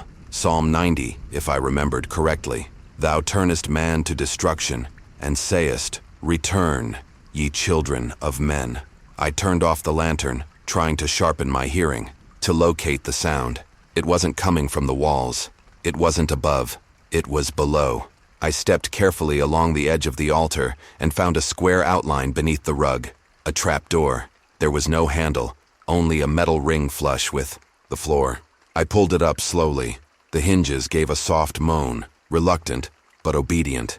Beneath, a ladder descended into pure dark. The voice grew louder, no longer soft, but echoing in a chamber that twisted sound. I took the lantern in my teeth and began to climb down. The wood creaked beneath me, but held. The air thickened again, heavy with dust and oil. When I reached the bottom, I found myself in a crypt, narrow, arched, and lined with alcoves. Most were empty. Some held bones. One still had a coffin partially opened, wood warped from rot. I stepped past it and followed the voice.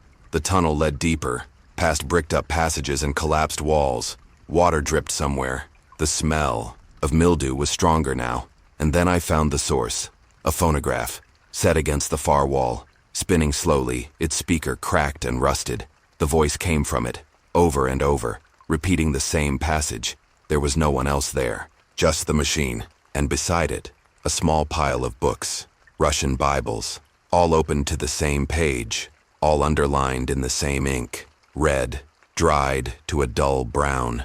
The phonograph began to slow, the voice dragging as if resisting the end of the recording.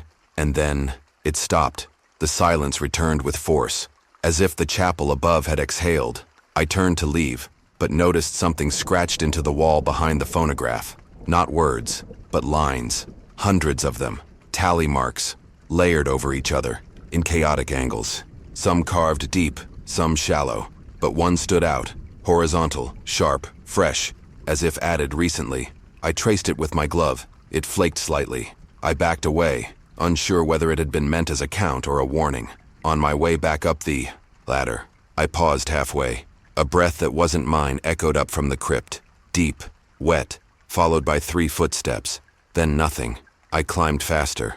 When I emerged into the chapel, the air was colder than before. The door I had entered through was now ajar. Snow blew in, gathering at the threshold. I crossed the aisle quickly and stepped outside.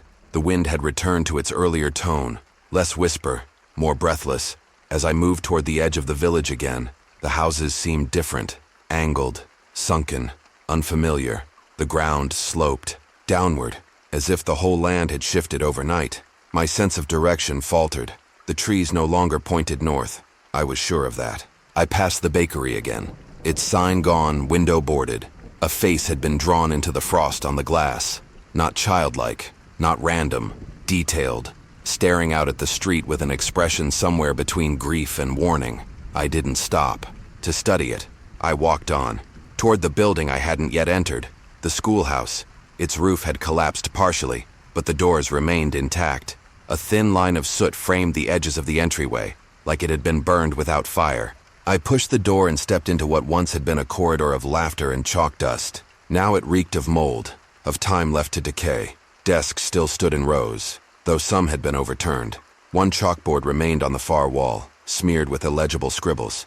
But on the floor at the base of the board lay rows of shoes. Small, too many, lined up neatly, pointing toward the exit, every pair filled with frost. I stood there, unsure if I was looking at a ritual or a message. Then I noticed something more. The frost wasn't just inside the shoes. It crept outward, forming a thin, deliberate trail toward the rear of the building. I followed, past a collapsed coat rack, past a stairwell that had caved in. At the back of the schoolhouse, a single door led to a supply room, or had. Now it opened into earth, a tunnel, dug by hand, recent. The walls still soft with soil, marked by fingers, not tools. I didn't enter, not yet. But I lit the lantern again and stood at its mouth, listening. The wind outside howled, but inside the tunnel there was breathing again. Not distant, not faint, steady, familiar, like someone I'd once known, calling, not with voice but with presence. And for reasons I didn't fully understand, I called back, not with words, just a step forward. The tunnel felt like a mouth. The deeper I walked, the more the walls seemed to close in, the earth pressing gently against my shoulders, like a coffin politely asking me to lie down. I held the lantern low, its flame flickering against the packed soil, casting elongated shadows that made the narrow path pulse with a life of its own. The floor sloped subtly, as if leading me down into something older than the war, older than the country. I moved forward one careful step at a time, ears straining for any shift in sound. The breathing I'd heard before had gone quiet, replaced by an almost imperceptible hum, like breath filtered through rock, steady and unbroken. My boot caught on something embedded in the floor, a tangle of cloth. I crouched and brushed it aside. It was a coat, child-sized, buried at the edge of the passage, sleeves folded neatly. There were no bones, no body, just the coat, its buttons still polished, as if someone had cleaned them not long ago. I stood again and pressed on, the tunnel, tightening around me with each step until I had to hunch, one hand on the ceiling, the other guiding the lantern forward.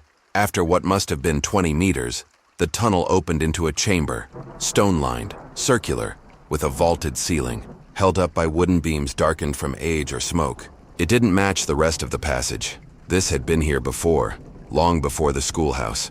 Along the far wall, a mural had been half excavated. The paint was chipped and faded, but I could still make out its shape, a procession of figures, in long robes, faces erased by time, surrounding a black shape that seemed to drink the light. It wasn't abstract. It was deliberate. Someone had wanted it remembered, even as it decayed. Beneath the mural, in the center of the room, a circle of stone surrounded what looked like a pit. I approached cautiously. The air here was warmer, moist, a contrast to the bitter cold above. I knelt at the edge of the pit and held the lantern over it. It was shallow, a meter deep at most, filled not with earth or snow, but letters. Hundreds of them, perhaps more, all sealed, all addressed, different names, different towns, some corners burned, others torn, but all unopened. I reached in and took one at random. The paper was brittle, the ink faded but still legible. It was addressed to a woman in Königsberg. The date, January 1945. I read the first lines. My dearest, they say we'll be moved by sunrise, but the captain's voice trembled when he said it. We are not told where, only that we are not to speak of what happened last night in the orchard. I want to come home. Please keep the door unlocked. That was all. No signature. No further pages. I reached for another letter, this one addressed to a boy in Berlin. The writing was different, firmer, a soldier's hand. Tell your mother I lied. I never meant to. But the road out of Elbing didn't lead home. It led here, and something waits in the schoolhouse. If she sees the bell, she must not ring it. I know it sounds like madness, but the sound isn't real. It's memory wearing a voice. I dropped the letter. My hand was shaking. I stood up and looked around the chamber. Again. The mural's figures now felt closer, as if their shapes had subtly shifted when I wasn't looking. I stepped backward toward the tunnel, and then I heard it again. The breathing. Closer now, behind me, not ahead. I turned, but the tunnel was empty, only the lantern's light and my own breath fogging the air in shallow bursts. I started, back, slowly, each step echoing louder than the last. The walls began to pulse again, the earth groaning softly, as if disturbed.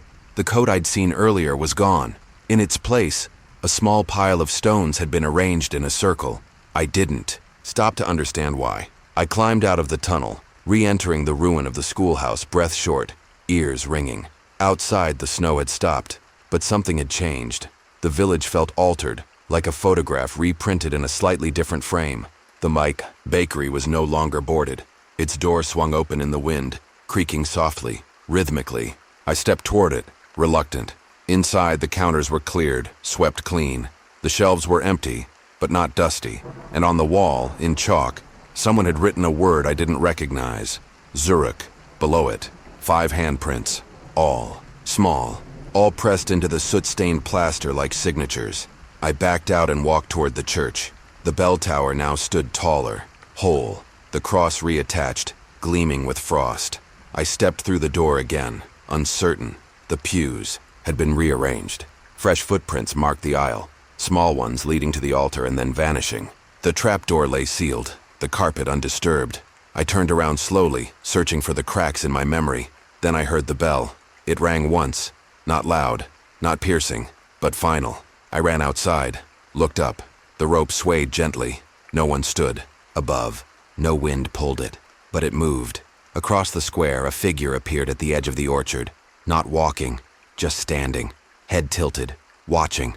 I called out. No reply. I took a step forward, then another. But as I moved, the figure remained still, unwavering, almost painted into the snow. I stopped when I was halfway there, and then it did something I hadn't expected. It turned around, slowly, deliberately, and walked away, back into the trees. I stayed there, rooted in the stillness, heart pounding not from fear, but from the growing realization that whatever path I was following didn't belong to me anymore. It belonged to the place, and it was leading me somewhere I had already been, long before I arrived. The wind had returned by morning, but it no longer howled. It whispered, low, measured like breath against my neck from a mouth I could not see. The sky had faded to the color of salt, and the snow was no longer falling in flakes but in fine, endless dust, as if the sky itself had been ground down into ash. I spent most of the morning walking the perimeter of the village, retracing steps I thought I had already taken. The path to the road was gone again. Not buried, gone. Trees I had marked in my mind the day before had changed shape, leaned differently, or weren't there at all. One house that had been missing a roof now stood intact. Another, once collapsed, now had a door that creaked open when I passed. Inside it, a table had been set for 2, plates of untouched food, steaming in the cold, despite no fire and no visible heat. I didn't step inside. I couldn't. I turned away and walked toward the only place I hadn't yet dared return. The building on the hill. It had once been the home of a local magistrate long before the war. The locals had whispered about it even back then. Old superstitions, stories about tunnels underneath, and prayers not spoken aloud. I knew the type. Every town had a house like that. Too big, too silent, too intact after too many winters. When I reached the front door, I noticed something strange. The lock had been replaced. New metal, no rust. I pushed gently. It gave way with a soft groan, like someone had oiled it recently. The interior was dim. The the windows covered in thick drapes. I stepped into a long hall lined with portraits. All of them had been defaced, faces scratched out with something sharp, names burned away beneath brass plaques. But one frame was untouched. The man inside wore a Prussian officer's uniform, but his eyes were wrong. Too light, too knowing. His hand rested on the head of a child that had no face, only a blur. My boots echoed on the polished wood as I moved further in. Every door I passed was open, leading to empty rooms with furniture too clean, as if expecting guests. On the far end of the hall was a staircase, steep and narrow, leading downward. A sign beside it had once read, "Cellar." Someone had crossed out the word and carved into the wall beside it a single word in Polish, "Pamiętaj," remember. The air grew colder as I descended. The lantern flickered even without wind. The cellar walls were lined with shelves, but not for wine. Each held a box, numbered. The numbering made no sense. Roman numerals interspersed with Cyrillic characters. I opened one. Inside, a pair of shoes, a spoon, a child's drawing. No labels, no context, just fragments of a life. I opened another. A ring, a chess piece, a page torn from a German novel. I kept going. Each box was like a sentence interrupted mid-thought, each object humming with something left unsaid. At the end of the cellar, a heavy iron door stood half open. Beyond it, a narrow room lit only by a single oil lamp set on the floor. A chair faced the wall, and on the wall, written in what looked like coal, was a message. "You came back too. Late. We buried the bell in the snow, but it rang anyway." The chair was warm. I climbed the stairs quickly, breath short, mind racing. Outside, the snow had deepened, and the sun, if it could be called that, had vanished behind a wall of fog. I returned to the center of the village. The footprints I had left hours ago had disappeared. In their place, new ones, smaller, bare, led toward the barn that had once held hay for the horses. I followed. Inside, the smell of ash and old straw filled my lungs. The loft had collapsed, revealing the beams above like ribs torn open, and in the center, a circle of melted snow, perfectly round, untouched by flakes still falling from the broken roof. I approached slowly. In the center of the circle was a photograph, damp but intact. I picked it up. It was me, or rather a younger version of me, in uniform, standing beside a train I didn't remember boarding. Behind me, blurred figures. Children? Officers? Their shapes were distorted, as if caught mid-movement, yet frozen forever. On the back of the photograph, in handwriting that was mine, but not mine, 4 words. This time, "Stay gone." I didn't know what to do with that. I left the barn. The snow had begun to fall again, harder now. The cold bit deeper. My fingers were starting to stiffen. I made my way to the church, almost out of instinct, out of a desire to be inside something with walls. But as I reached the doors, they swung open on their own. Inside, candlelight, dozens of flames, flickering along the pews, each placed precisely where someone might sit. No wind to make them dance. They stood still, like they were waiting. On the altar, a book lay open. Not a Bible, a journal. The same one I had seen in the officer's coat days earlier. Or had it been days? I no longer knew. I opened it. The pages had changed. New entries. My handwriting. But I hadn't written them. The dates stretched into the future. Dates that hadn't come yet. Each page described what I would do, where I would go, what I would say. The last entry simply read, Chapter 10, and nothing else. I left the church and sat outside, letting the snow cover me. I didn't wipe it away. I didn't move. I listened to the silence of the village, to the soft breath of the wind, and the faint echo of something beneath it. A sound like metal touching stone, rhythmic, distant. The bell, again. But not from the tower, from under the ground, from where it had always been. I didn't sleep that night. I couldn't. The church behind me had gone dark, though I hadn't seen the candles extinguish. The bell no longer rang, but the sound of it echoed in my bones, like something remembered too deeply to be forgotten. My breath had grown shallow, the air itself thinner, as if the sky had drawn itself tighter over this village, over this patch of land that time had stopped touching. I tried to write, not in the journal, but in the small notebook I kept tucked inside my coat. But the pencil snapped, and when I reached for another, I found only pages already written, all in my hand, all in ink I didn't own, words I couldn't remember putting down, pages filled with events I hadn't yet lived, decisions I hadn't yet made. The last entry was dated today, and it ended mid-sentence. I stood and walked without a destination. The snow was no longer falling but hovering in the air, suspended like a held breath. The buildings around me had begun to shift, not crumble, shift, as if they had turned slightly in the night, realigning themselves towards something unseen. Windows that once faced the square now looked toward the woods. Doors I had opened yesterday were bricked up, paths twisted into themselves. The entire village had become a labyrinth of memory and forgetting. I wandered into the old schoolhouse, a place I had passed many times but never dared enter. It had burned, once, years ago. Locals blamed partisans. Others whispered of a teacher who had locked the children inside. But inside now, it was whole. Desks arranged in rows, chalk still fresh on the board, a single coat, too small for any soldier, hung on the wall beside a list of names. I ran my finger along the names. My own was there. I left without a sound, afraid that the building would remember me if I stayed too long. I followed a trail of soot that led out of the village, past the last fence, toward a grove of leafless trees that hadn't been there before. Their trunks were marked, not with carvings, but with faces. Dozens of them, smooth, featureless at first glance. But the longer I looked, the more I recognized. Faces from my past, men I had served with, women I had left behind. My father, my brother, my son, all etched into bark, all turned toward me with expressions carved in silence. The wind passed through the branches and they whispered, not in words but in patterns, like the memory of voices once familiar. I turned away, heart pounding. I couldn't look at them any longer. They weren't graves, they were warnings. Return to the house on the hill. I don't know why. I no longer sought warmth. I no longer sought answers. I only wanted to see the ending with my own eyes. The door was ajar. Inside, everything had been rearranged. No longer a hall of portraits, but a gallery of mirrors.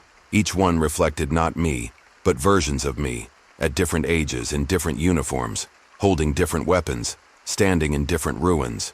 One showed me wounded, one showed me running, one showed me laughing, one showed me already dead. I passed them all and descended the stairs again. The cellar door was gone. In its place only an opening, narrow, breathing, a passage into the earth itself. I stepped inside. The tunnel sloped downward, farther than the foundation should have allowed. The walls were damp. My hands brushed carvings, symbols too old to name, spirals that twisted in and out of each other, like thoughts looping through. Regret. At the bottom, a chamber, circular, empty, except for one thing, the bell. Half buried in soil and ash, cracked down the center but still whole. A rope hung beside it, rotted and frayed. At its base, bones. Human, long since stripped of flesh, curled in a posture that suggested they had died praying. I did not touch the bell. I sat beside it, and I began to speak, not aloud, but in my head, to the dead, to the past, to the war. I told it everything, stayed there until the frost reached my bones and the light above faded. There was no revelation, no ghostly chorus, only the weight of having remembered, the weight of never being able to forget. When I rose, my legs barely obeyed. I climbed back to the surface with fingers stiff and lips numb. The village greeted me with silence. Every building now stood still, every door closed. The snow had ceased entirely. Only the sky remained, gray and full of pause. I walked to the square one last time.